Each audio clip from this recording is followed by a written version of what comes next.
La conscience ou la souffrance, la souffre en ce ou le souffre en soi. Alors, qu'est-ce que cela veut dire exactement? Ces deux mots seraient-ils liés? Littéralement, le mot science signifie savoir et con en latin signifie avec. La conscience, ça veut dire avec le savoir. Mais le savoir, c'est quoi exactement? C'est juste voir ça. Et après, on en fait quoi? Alors si justement vous voulez en savoir un peu plus, eh bien c'est tout de suite, maintenant.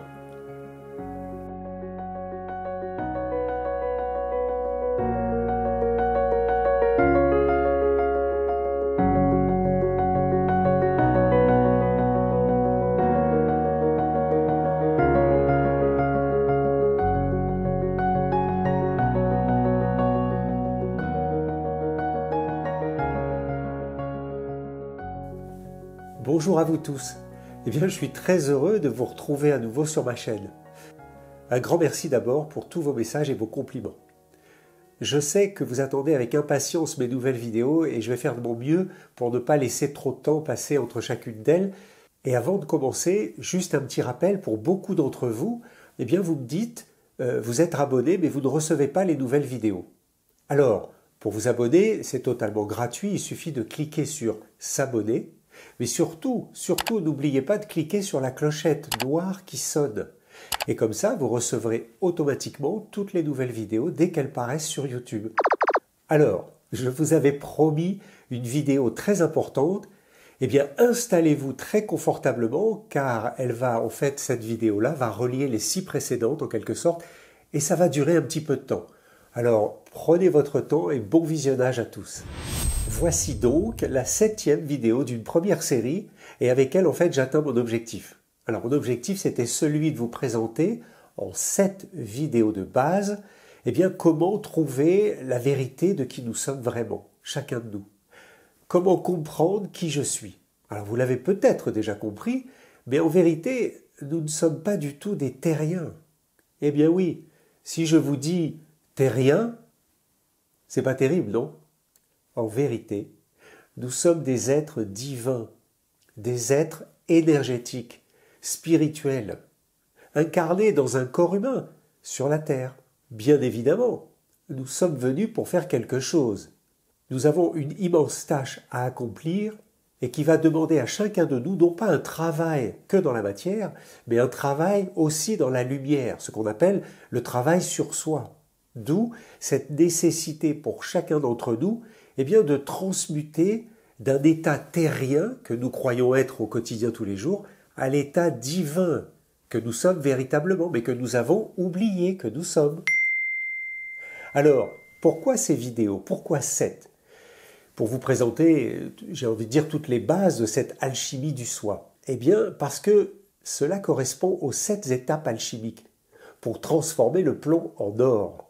Vous vous souvenez?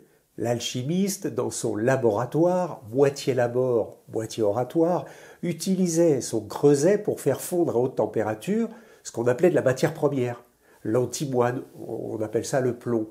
En fait, il débarrassait petit à petit toutes les couches impures de cette matière première pour en arriver jusqu'à l'or. La première étape, on obtenait l'étain.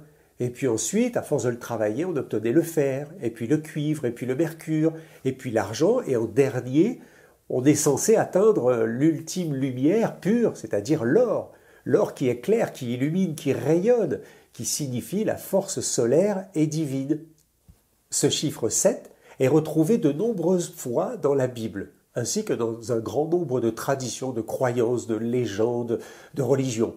Il est hautement symbolique, si vous voulez.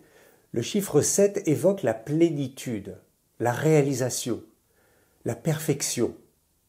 Pour les chrétiens, il est principalement rattaché à Dieu et à la perfection de ses œuvres, bien sûr. Par exemple, la création et le repos au 7e jour, ou bien les 7 couleurs de l'arc-en-ciel. On le retrouve aussi dans les 7 notes de musique de la gamme diatonique, les 7 merveilles du monde, les 7 chakras, etc. Sur le plan spirituel, le chiffre 7 évoque le cycle parfait, ce qui est abouti, ce qui est achevé, si vous voulez. Ma première vidéo nous démontre que nous ne sommes pas un corps humain, mais que nous sommes l'énergie dans le corps. L'être, en fait, qui anime la carcasse, le corps humain.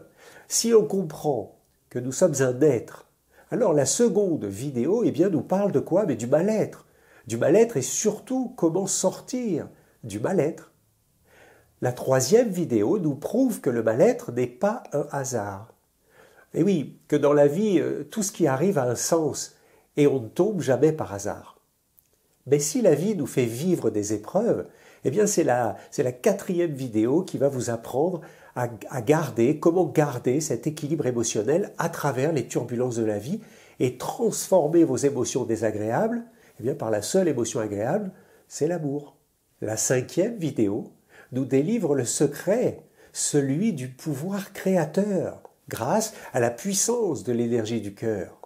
La sixième, elle, eh bien, nous indique comment utiliser en pratique chaque jour dans notre vie, dans ce champ d'ondes, dans ce grand champ d'ondes et de fréquences dans lequel nous vivons ce pouvoir créateur. Enfin, ma septième vidéo, aujourd'hui, c'est l'alchimie des 6 précédentes, si vous voulez, pour nous permettre de comprendre ce passage vers la totale transmutation, vers le un. C'est ce qu'on appelle la réalisation du soi. Cesser de croire à la séparation et prendre maintenant conscience que tout est un et que nous sommes tous unis vers. Vous trouverez dans la description en dessous de cette vidéo tous les liens des précédentes vidéos. Alors, le 7 évoque la création du monde en 7 jours, de la Genèse et le repos du 7e jour, symbolisant, si vous voulez, le pacte entre Dieu et l'homme, entre la source et son ambassadeur, que nous sommes. Nous savons maintenant que le corps humain n'est rien d'autre qu'une masse dense de molécules, un condensé de matière, de cellules qui s'auto-nourrissent et interfèrent les unes avec les autres, mais pas que. C'est grâce à l'énergie, à l'être qui est à l'intérieur, si vous préférez, que ce corps humain, fait de chair et d'os, expérimente la vie dans un immense champ d'énergie qu'on a appelé le fameux champ quantique. Je vous ai montré dans ma dernière vidéo que du point de vue de la science quantique, eh bien, l'espace et la matière sont identiques. Le vide et le plein sont équivalents. Donc, que l'on parle de corps, de matière, ou de l'énergie, ou de l'être qui anime ce corps, eh bien, vous comprenez que tout est énergie, mais à des densités différentes. Mais tout est vibration. Tout. Donc, tout ce qui est visible et invisible, palpable et impalpable, ne sont rien d'autre que des énergies. Ainsi, les mots, les sons, les vibrations ou les pensées, tout ceci est également énergie. Alors par exemple, grâce à nos cordes vocales, ou grâce à nos doigts qui jouent sur un instrument, ou encore à notre cerveau qui pense et qui émet des pensées, eh bien nous émettons des fréquences, des vibrations, des messages dans ce champ quantique. Et nous pouvons ainsi agir sur ce grand champ, donc sur la matière, puisqu'elle aussi est énergie, donc dans notre réalité de tous les jours. Et nous pouvons créer tout ce que nous désirons, absolument tout. Tout ce que je pense, tout ce que j'envoie comme intention dans le champ vibratoire prend forme dans ma réalité matérielle, si vous voulez. Si je crois qu'il va y avoir une guerre mondiale, eh bien je crée la guerre.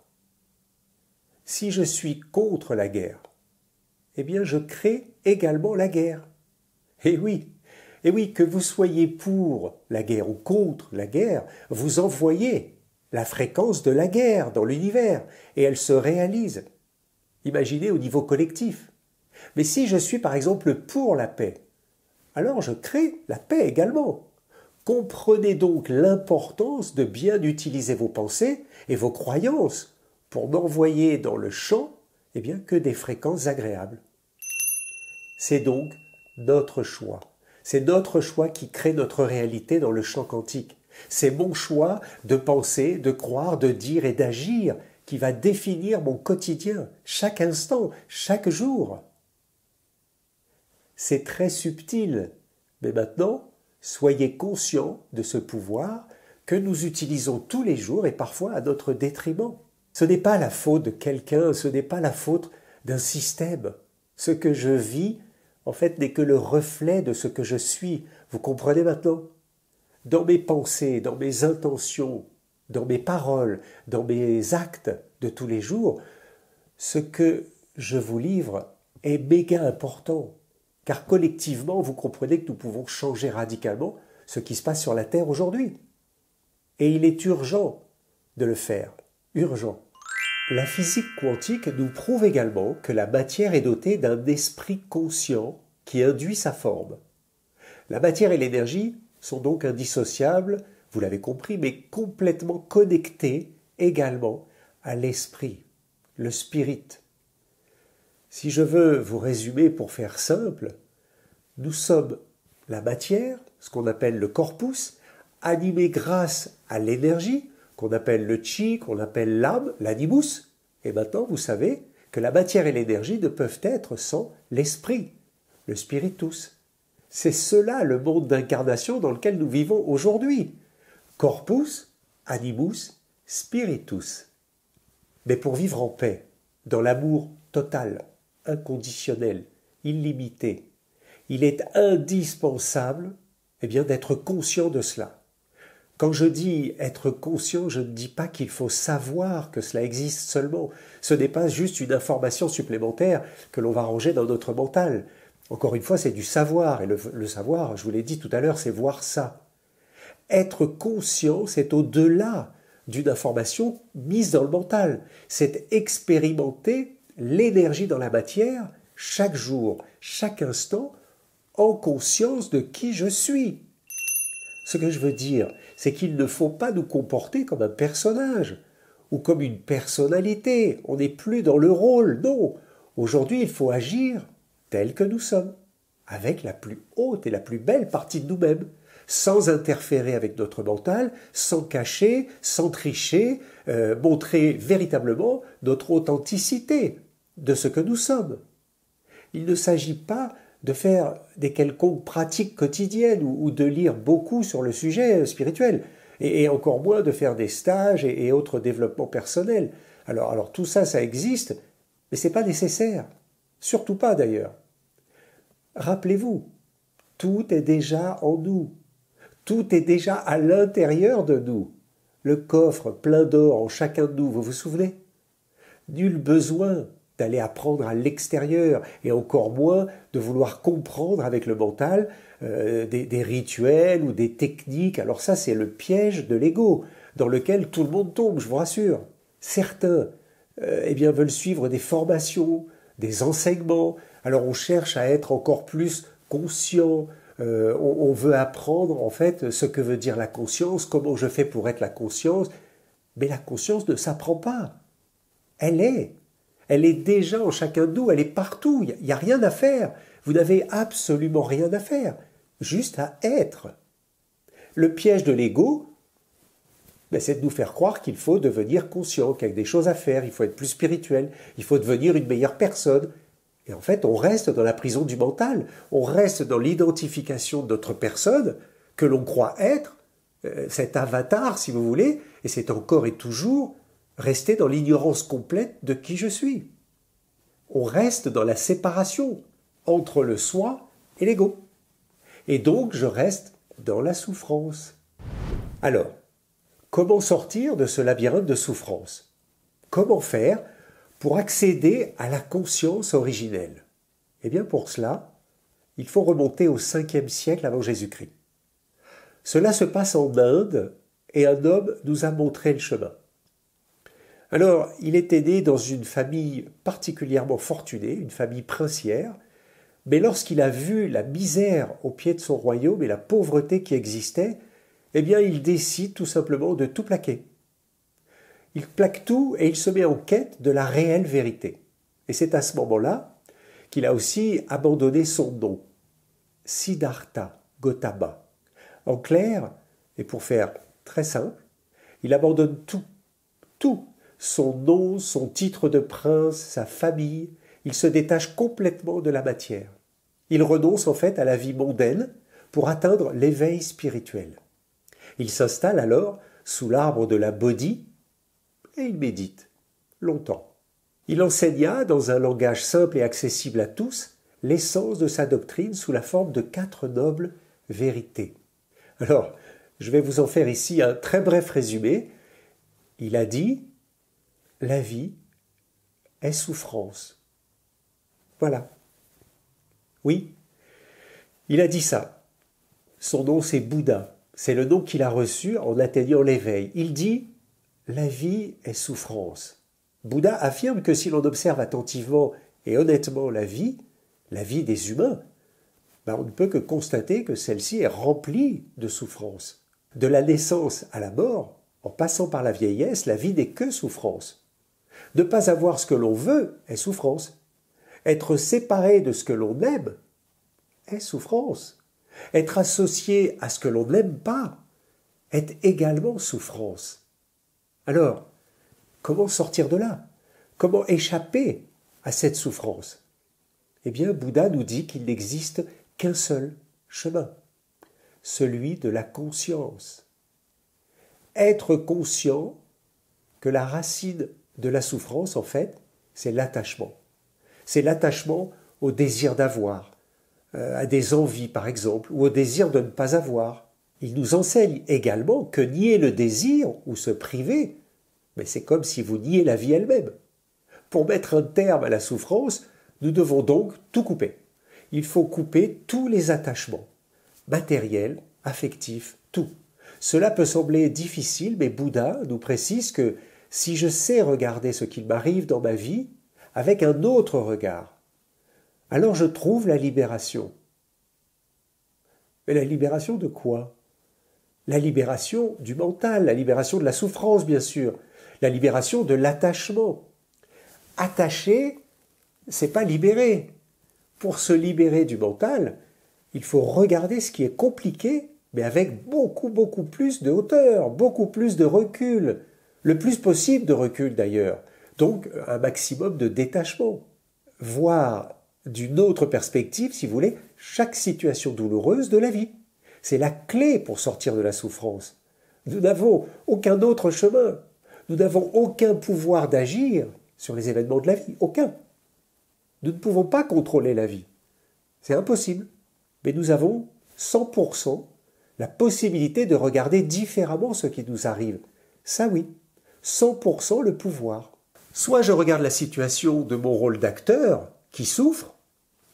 Alors si j'y suis attaché, eh bien je souffre avec lui, forcément. Soit je sors de la scène, je monte en hauteur, je prends du recul et je regarde d'une autre perspective. Je deviens alors l'observateur de la scène. Je vois la personne qui souffre, mais je ne suis pas elle, je suis conscient que je ne suis pas cette personne. Je suis l'acteur, je le sais, mais je joue un rôle. Je ne suis pas le personnage de la scène qui souffre, c'est un jeu de rôle, ce n'est pas réel. Donc en tant qu'acteur, si vous voulez, je n'ai pas à souffrir, puisque je joue la comédie, je suis totalement conscient de cela. Et je ne peux donc pas m'identifier à ce pauvre personnage qui souffre dans le scénario là. C'est juste un rôle, c'est le rôle d'un film qui s'appelle C'est ma vie. Voilà. Je vais plus loin. Comment sortir de la situation de souffrance? On a dit donc qu'avec de la hauteur, je pouvais facilement et calmement observer et me détacher, ce qu'on appelle le lâcher-prise. Alors, je reste pleinement conscient que je n'ai pas à souffrir. Suis-je sur Terre pour souffrir? Suis-je venu m'incarner pour souffrir? Il me semble me souvenir que c'est Dieu qui nous avait fait un peu à son image, mais pour jouir du paradis terrestre. J'ai le libre arbitre, et je peux donc choisir mon scénario comme je veux. Il n'y a pas de fatalité, puisque je crée par la pensée. À moi de choisir le programme que je veux. La clé est le détachement. Ne l'oubliez pas. Lâchez l'affaire qui vous fait souffrir. Lâchez tout. La vie nous laisse toujours le choix. C'est les peurs qui vous disent « j'ai pas le choix ». Mais si je m'accroche à ce rôle de victime et que je suis dans la souffrance, c'est mon choix. Ou bien je me détache de cela et je suis complètement conscient que je n'ai pas envie de cela et je ne suis plus du tout en souffrance. Nous avons le choix d'emprunter le chemin que l'on veut. Mais vous comprenez que c'est l'attachement qui nous bloque. L'attachement, le libre arbitre, ça ne vous rappelle pas une dernière vidéo que j'avais faite? voir avec un autre regard. La difficulté, c'est être véritablement en conscience de qui je suis, puisque lorsque je sais qui je suis, il n'y a pas de difficulté. Permettez-moi, je suis obligé d'insister, mais nous sommes divins. Donc, agissons en être divin. Parce que si t'es rien, t'es rien. Vous l'entendez comme vous voulez. Soit j'accepte la situation en mon âme et conscience, je lâche l'affaire, soit je reste dans l'attachement, matériel, affectif, quel qu'il soit, et là je me noie, dans l'océan de souffrance qu'on appelle le samsara.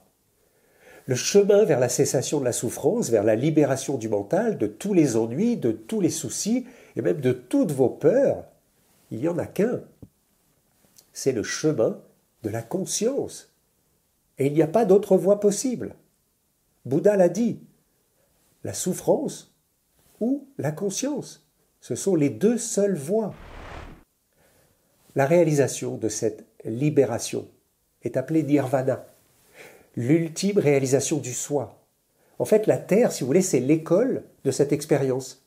Seul le développement de l'être, et non pas le développement personnel, eh bien, vous fera accéder à cette conscience, la conscience de qui vous êtes. Il n'y a pas d'autre chemin. Le développement personnel, si vous voulez, eh bien, il va développer que votre personnage. Il ne développe que votre personne, c'est marqué dedans.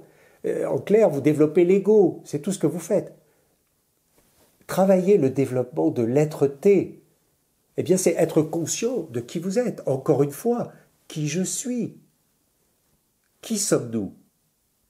Des petits terriens, des humains, attachés à leur matériel, esclaves de leur personnage dans cette vie chaotique. Alors on se crève la tâche toute une vie, on paye nos impôts, et un jour on finira dans un trou. Donc c'est ça. Où sommes-nous plutôt? Eh bien, par exemple, des êtres spirituels venus sur Terre pour expérimenter le un. Eh oui, avec un pouvoir de ouf qui s'appelle l'amour. Gratuit, illimité. Illimité. Donnez-moi 4 000 € sur votre compte, il y aura moins 4 000 €. Mais si vous me donnez de l'amour, combien il va vous en manquer?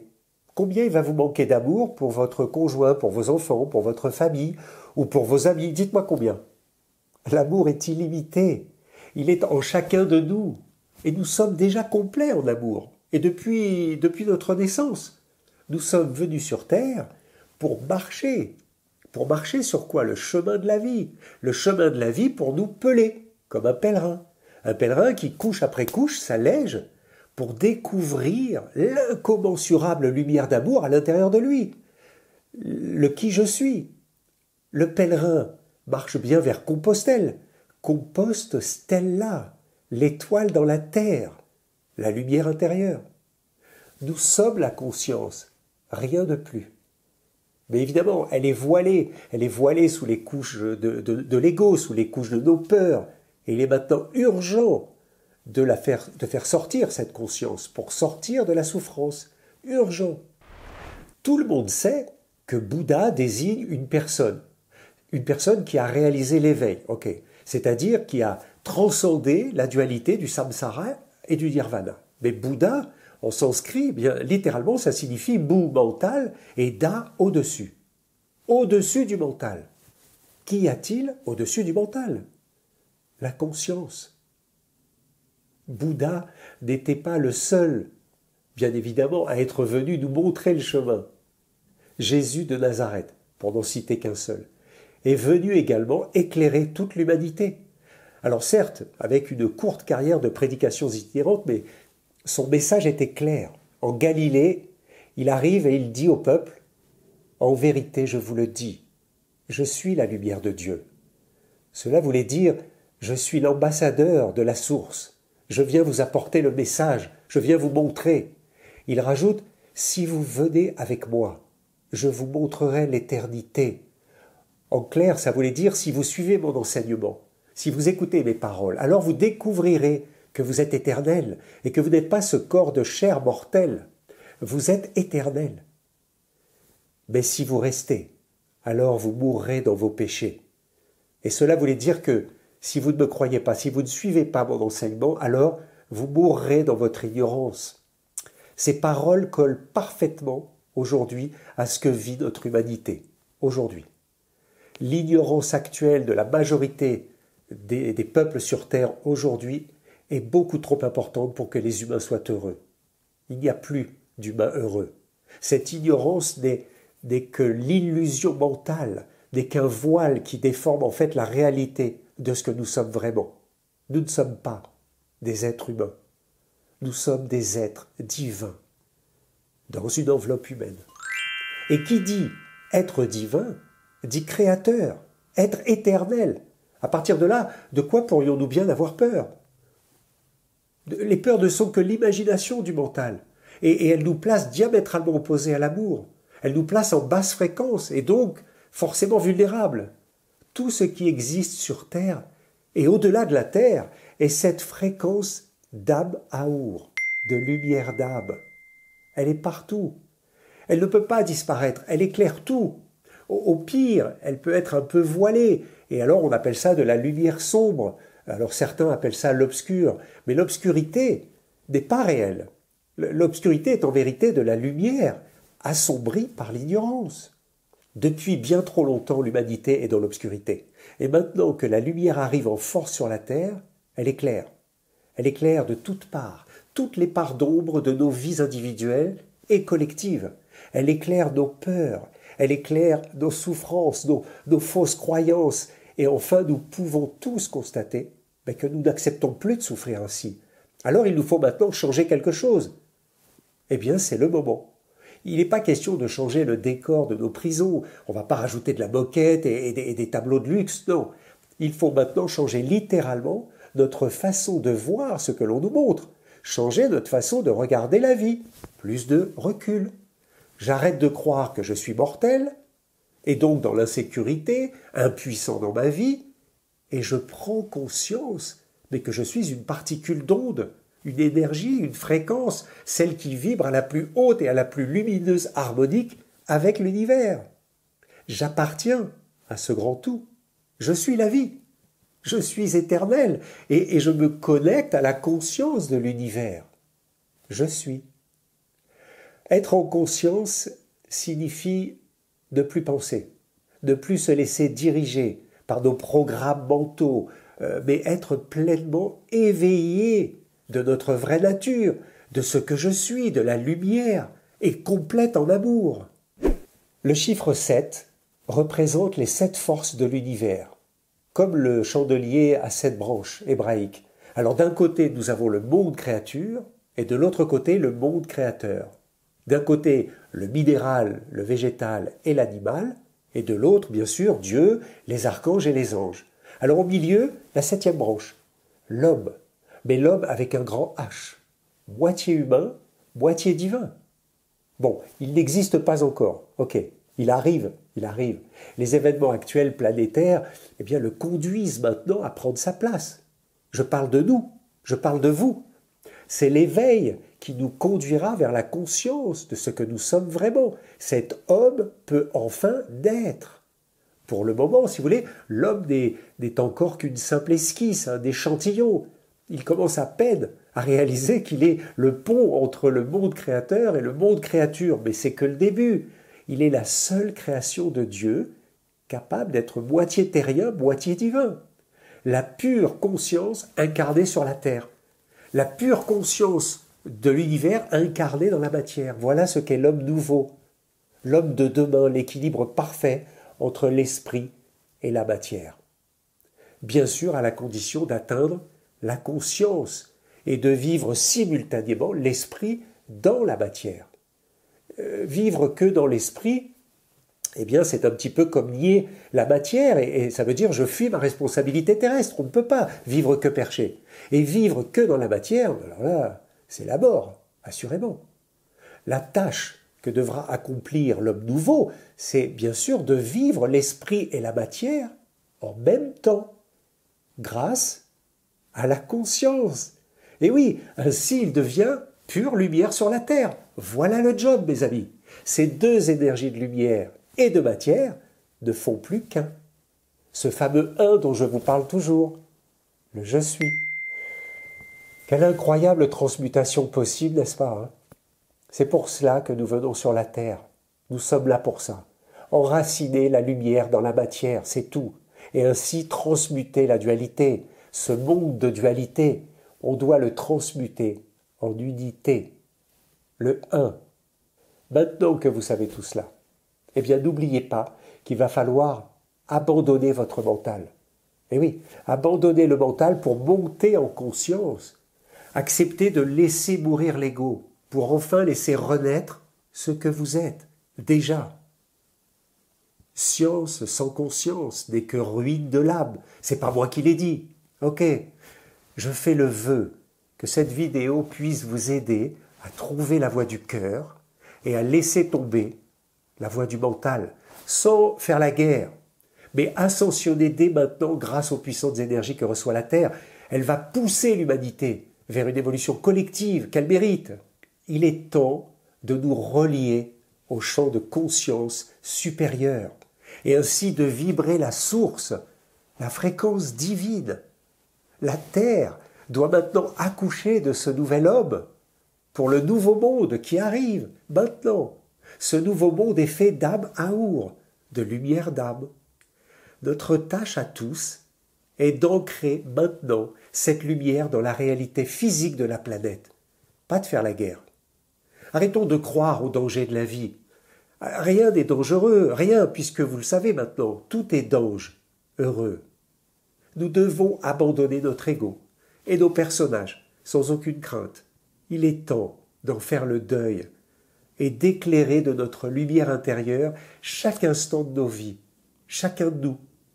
Nous pouvons le faire, nous devons le faire. Il est urgent de comprendre cela maintenant. Pas question de rejeter l'ego. C'est pas la peine de lui faire la guerre, c'est encore une séparation.